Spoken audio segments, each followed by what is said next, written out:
Hello friends, আজকে হঠাৎ করেই ঠিক হলো বাড়ি যাব। তো আমি আর মেয়ে বেরিয়ে পড়েছি। মেট্রো স্টেশনে দাঁড়িয়ে আছি, মেট্রো আসার জন্য অপেক্ষা করছি। মেট্রো থেকে নেমে বাস ধরলাম স্প্ল্যানেড থেকে। তো স্প্ল্যানেডে বাসে আছি। মেয়ে ততক্ষণে ঘুমিয়ে পড়েছে, অনেক সকালে উঠেছে, তো ঘুমিয়ে পড়েছে। আমি বসে আছি একা একা আর বাইরের দৃশ্য দেখছি।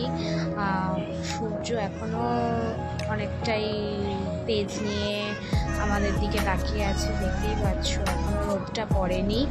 তো তোমরা দেখো, আমরা অলমোস্ট দুর্গাপুর পৌঁছে গেছি। এটা হচ্ছে দুর্গাপুর সিটি সেন্টার। তো তারপরে আসানসোল ঢুকবো। এটা হচ্ছে আমাদের আসানসোলের বড় গেট। তো তারপর আসানসোলে নেমে টোটো করে বাড়িতে আসলাম। তোমাদের যদি ভালো লেগে থাকে তাহলে